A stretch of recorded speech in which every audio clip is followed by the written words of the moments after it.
আমি elevator education থেকে Souvik sir কথা বলছি। আজকে আমি এমবিএ ফাইন্যান্সদের অফ ক্যাম্পাস জবের ব্যাপারে কিছু অ্যাডভাইস দেব। তোমরা যারা এমবিএ ফাইন্যান্স এই ওয়েস্ট বেঙ্গলে নিচ্ছ, সে ম্যাকআউট হোক বা ক্যালকাটা ইউনিভার্সিটি হোক বা কল্যাণী হোক বা বাডওয়ান হোক, যে বিদ্যাসাগর ইউনিভার্সিটি হোক, যে কোনো ইউনিভার্সিটি হোক না কেন, সবথেকে বড় যেটা আমাদের এখানে প্রবলেম যেটা অ্যারাইজ করছে দেখছি, যে কলেজগুলো বা ইউনিভার্সিটিগুলো কিন্তু সবসময় প্রপার ফাইন্যান্সের জব দিতে পারছে না। বেশিরভাগ ক্ষেত্রেই গুটি কয়েক ফাইন্যান্সের জব ছাড়া আমরা যেটা দেখতে পাচ্ছি যে মোটামুটি বেশিরভাগ ক্ষেত্রেই কিন্তু সেলস ওরিয়েন্টেড জব বা অন্য প্রোফাইলের জব আনছে। তো এইটা থেকে তোমরা কিভাবে ওভারকাম করবে, কিছু অ্যাডভাইস আমি ডেফিনেটলি দিতে পারি, যেহেতু আমি 17 বছর ধরে পড়াচ্ছি এবং আমার বহু স্টুডেন্ট এমবিএ ফাইন্যান্সের অফ ক্যাম্পাস থেকে জব পেয়েছে। তোমরা বিশেষ করে যাদের বিকম আছে এবং তার সঙ্গে এমবিএ ফাইন্যান্স করছে, তাদের অনেক অ্যাডভান্টেজ আছে। তারা কিন্তু মোটামুটি যে একটু ভালো কোম্পানিগুলো যেগুলো আছে দেখবে, সেগুলো কিন্তু naukri.com, মনস্টার বা যেগুলো এখন লিঙ্কডইন, যেগুলো জব সাইট আছে, সেখানে কিন্তু মাঝে মধ্যে দেয়, বা তোমাদের একটু খবর রাখতে হবে। অনেক সময় কিন্তু এই সমস্ত কোম্পানিগুলো এমবিএ ফাইন্যান্স পেশার ওয়ার্কিং নেয়।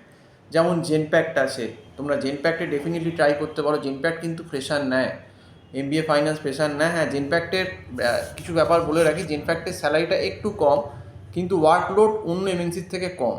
তো জেনপ্যাক্ট কিন্তু মানে অ্যাজ এ ফ্রেশার খুব ভালো কোম্পানি, মানে অ্যাজ এ ফ্রেশার তুমি কিন্তু কাজ করতে পারবে, তোমাকে কাজ শেখাবে এবং তোমাকে সময় দেবে। এটা হচ্ছে জেনপ্যাক্টের একটা বিশাল অ্যাডভান্টেজ। এছাড়াও যে ফাইন্যান্স কোম্পানিগুলো আছে, যেমন পিডাব্লিউসি, তুমি চেষ্টা করতে পারো এসডিসিতে। পিডাব্লিউসিতে তুমি একটু খবরাখবর নিলে, বা ইন্টারভিউ হচ্ছে কখন বা কী হয়, একটু অ্যাপ্লাই করে দেখতে পারো। যাদের বিশেষ করে খুব একটা গ্যাপ নেই, কারণ জেনারেলি পিডাব্লিউসি বেশি যদি এডুকেশান গ্যাপ হয়ে যায় 1 বছরের বেশি, তখন কিন্তু নিতে চায় না। আর মোটামুটি বোধহয় অল ওভার মানে পিডাব্লিউসি যেটা ক্রাইটেরিয়া থাকে ইনিশিয়াল ফ্রেশারদের জন্য, যাদের অল ওভার মোটামুটি 60% থাকে 10-12 গ্র্যাজুয়েশান, তাদেরকে একটু পিডাব্লিউসি বেশি প্রেফার করে। তো এইখানে তুমি ডেফিনেটলি চেষ্টা করতে পারো। এছাড়াও আরও অনেক কোম্পানি আছে, যেমন ক্যাপজিমিনি আছে।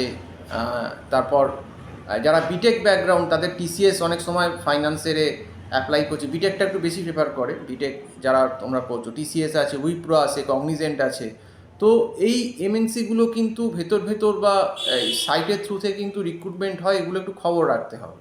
আর অনেক সময় দেখবে ফাইন্যান্সের অনেকে অপারেশানসেও কিন্তু চায় ব্যাঙ্কের জব, যারা ফাইন্যান্স ব্যাকগ্রাউন্ড আছে। প্রাইভেট ব্যাঙ্ক বা আরও কিছু কোম্পানি আছে দেখবে এখন, যেগুলো মানে online USA company, USA base বা অস্ট্রেলিয়া বেস কোম্পানি, সেগুলো কিন্তু কলকাতার কিছু কনসালটেন্সির সঙ্গে টাই আপ করে রেখে দিয়েছে। তারাও কিন্তু এমবিএ ফাইন্যান্স হায়ারিং করছে। সেগুলো তোমাদের যারা এরকম কনসালটেন্সি আছে, যেমন ট্রুকমস বা আরও ম্যানকাইন্ড বা এরকম যেগুলো কনসালটেন্সি আছে, ট্রুম্যান, তো আমাদের সময় ছিল এগুলো। তো তাদের সঙ্গে একটু ওয়াকিংয়ে গিয়ে কথা বলতে হবে যে আপনাদের কি কোনো ভ্যাকেন্সি আছে, বা অনলাইন অ্যাপ্লাই করতে হবে। কারণ এই সমস্ত কনসালটেন্সিগুলোও কিন্তু নকরিতে কিন্তু দেখবে ওরা কিন্তু পোস্ট করে। তো তোমাকে কন্টিনিউয়াস নক করে যেতে হবে। দেখবে তুমি যদি কন্টিনিউয়াস নক করো, একটা না একটা জায়গা থেকে তোমার কিন্তু আস্তে আস্তে ওয়াকিং কল আসবেই। এবং সবথেকে বড় কথা হচ্ছে, বসে থাকলে কিন্তু হবে না, তোমাকে লাগাতার করতে হবে। এটাই হচ্ছে কথা। ঘরে বসে কোর ফাইন্যান্সের জব তুমি পাবে না। তোমাকে কোর ফাইন্যান্সের জব পেতে গেলে ট্যাক্সের বলো বা ডেরিভেটিভের বলো বা এই সমস্ত ক্ষেত্রে কিন্তু করতে হবে। এবং আরেকটা যেটা আমার অ্যাডভাইস দেয়, যারা এমবিএ ফাইন্যান্স ভবিষ্যতে নিচ্ছ, যে তোমরা একটাই কতগুলো যে সার্টিফিকেশান কোর্স হয়, ডেরিভেটিভ এই সমস্ত, এগুলো খবর নিয়ে এই যদি সার্টিফিকেশান কোর্স করে রাখতে পারো, এটা একটা ইন্টারভিউয়ের ক্ষেত্রে অ্যাডেড অ্যাডভান্টেজ থাকে সার্টিফিকেট কোর্সে। এগুলো একটু খবর নিয়ে দেবে, যে ডেরিভেটিভের যে এক্সামগুলো হয় সার্টিফিকেশান কোর্সে, এইগুলো তোমরা কিন্তু করতে পারো। তো যাই হোক, তো এই অ্যাডভাইসই দেবো, যারা এমবিএ ফাইন্যান্স নিচ্ছই দুম করে একটা সেলসের চাকরিতে ঢুকে যাবে, এটা খুব একটা বুদ্ধিমানের কাজ না। যাদের মেজর ফাইন্যান্স, তাদের কোর মেজর ফাইন্যান্সেই থাকা উচিত। এবং যারা বিকম থেকে আসছো বা বিটেক থেকেও আসছো বা যে কোনো ব্যাকগ্রাউন্ড থেকেই আসছো, বিকম থেকে এলে একটু সুবিধে থাকে। আর বিটেক থেকে যারা আসে, তাদের একটু যারা যেগুলো আইটি বা ইঞ্জিনিয়ারিং কোম্পানি যারা ফাইন্যান্স নিচ্ছে, সেক্ষেত্রে তাদের একটু প্রেফারেন্স থাকে। আর বিকম নিলে যেমন অডিট ফার্ম, পিডাব্লিউসির কথা বললাম, বা অনেক জেনপ্যাক্ট বলো, এগুলো একটু বিকমের প্রেফারেন্স বেশি করে। যেগুলো বিকম আর এমবিএ ফাইন্যান্স, তারা জেনপ্যাক্ট বলো, পিডাব্লিউসি বলো, তো এইগুলো একটু এদের অ্যাডভান্টেজ থাকে। কিন্তু আদারওয়াইজ সব জায়গাতেই হতে পারে এমবিএ ফাইন্যান্সের জব। এবং কলেজ রিক্রুটমেন্ট আসে, তবে কিছু কিছু আসে, কিছুটা কম কিছুটা বেশি, এইভাবে চলে। তো এইভাবেই তোমাদের অ্যাপ্রোচটা করতে হবে, তোমাদের একটু আইডিয়া আমি দিয়ে দিলাম। তো যাই হোক, সম্পূর্ণ ভিডিওটা দেখার জন্য অসংখ্য ধন্যবাদ। নমস্কার।